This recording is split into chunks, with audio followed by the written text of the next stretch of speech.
mais ndax xam nga sa ñàkk laa gis bi Diomaye ñëwee Touba ñu bari da leen a jaaxal parce que jàppoon nañu micro bi yaa ko yore. waaw déedéet maa yor micro Serigne Touba waaye invitation buñ la ca wóol boo ca tojee palaat fay kontaan naa ci moom nag na mu doxale Touba wane na fa yar ak i teggin akuk taalibe loolu moom kenn mënu ko ci sikk na mu war a doxal baax na waaye li ma Serigne Touba jox ma téye ko nag bu Serigne Touba xewle rek ngeen gis ma. li ma xam ne Guèye yaa ngi ñaanal yàlla ñoom yàlla defal leen sutura ñu réussir. mais buur falul boppam yàllaa koy fal ku yàlla joxum réew bul ko fa kastal bul cori tànkam ñaanal mu yàlla mu yegg déggu Alaaji Abdou Si daa wax ku dugg ci gaal yor sa ëmb ñaanal gaal ga mucc bu gaal ga muccee ëmb ba mucc nañ leen ñaanal yàlla ñu mucc mais benn candidat la am Amadou Ba moom lay àndal moom lay jàppale moom lay resté noo ngi xeex pour dem assemblée wuti député Amadou rek ah waaw. Baye Ablaye bu la Diomaye soxlaa nag. ma waxal non parce que yéen nag ay nit ñu baax ngeen. non Baye Ablaye yéen ay nit ñu baax mais bu ma Diomaye soxlaa dama koy waxal lu baax fekki ko Diomaye du ma ko xas rawatina tur yi sëñ Bassirou ba ku tudd Bassirou peex du la wax lu ñaaw dama koy jàppale di ko wax lu baax mu di ko dégg mais li ma sëñ Bamba jox nag reg na ma bala ma ko jeexal jóg fi. mais damaa dégg nag ñu wax ni communicateur traditionnel moom li mu war a def mooy warta far fenn. dafa war a nekk ci kala ko wax xamul géwél day far géwél day am péete waaye du xaste géwél day am péete kala ko wax du géwél dañuy far nun géwél day far.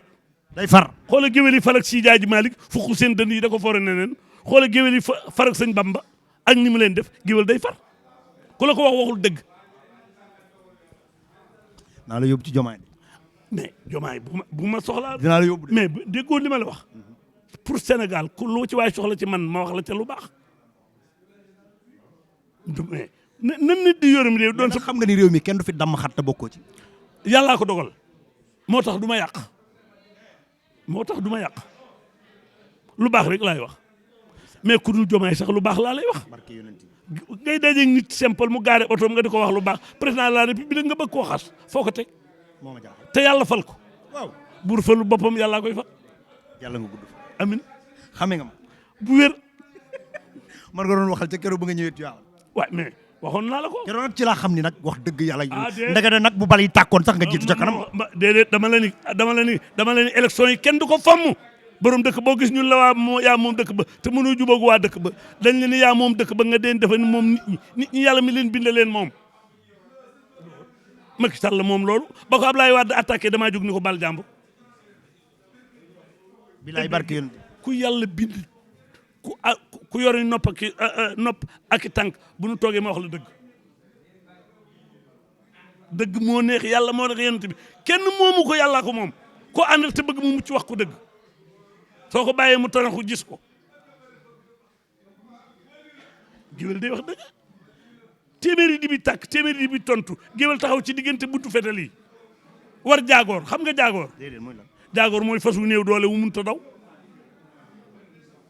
ba ñu xam ne du daw nga taxaw nag bàkk fetal yi tàkk ngay xool ki ñu dàq ak ki dàq ku daw nga xam ko ba pare di ko suturaal loolu du fi jóg. du ma sa jóg ci réew mi. xalaatuñ ko ku def lu baax nu wax ko.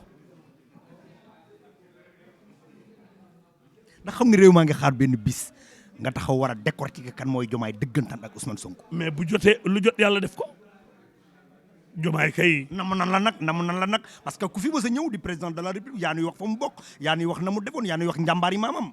mais te muy dëgg. yow lañ koy xaar mais te muy dëgg ci bu wax ko jotee waaye mosoo dégg ma way benn chef d'état man du ma way kenn ku du sëñ Bamba jaloore chef d'état laay wax. jaloore yi la ñuy wax waaw. waaw jaloore waaye laaji maam di ko way pourquoi koo fi way ku dul Sëriñ Tuubaa du si jaaji Malick dàq nañu maamam baa ñu rey ko. waaw. waaye ko def jara xam nga Abdoulaye dama ko waxoon président inauguré toujours inauguré Macky Sall ma ne borom pom yi bu Diomaye defee lu baax ma wax ko. ñu ngi lay xaar foofu. d'accord ñu ngi lay sant baax di d'accord.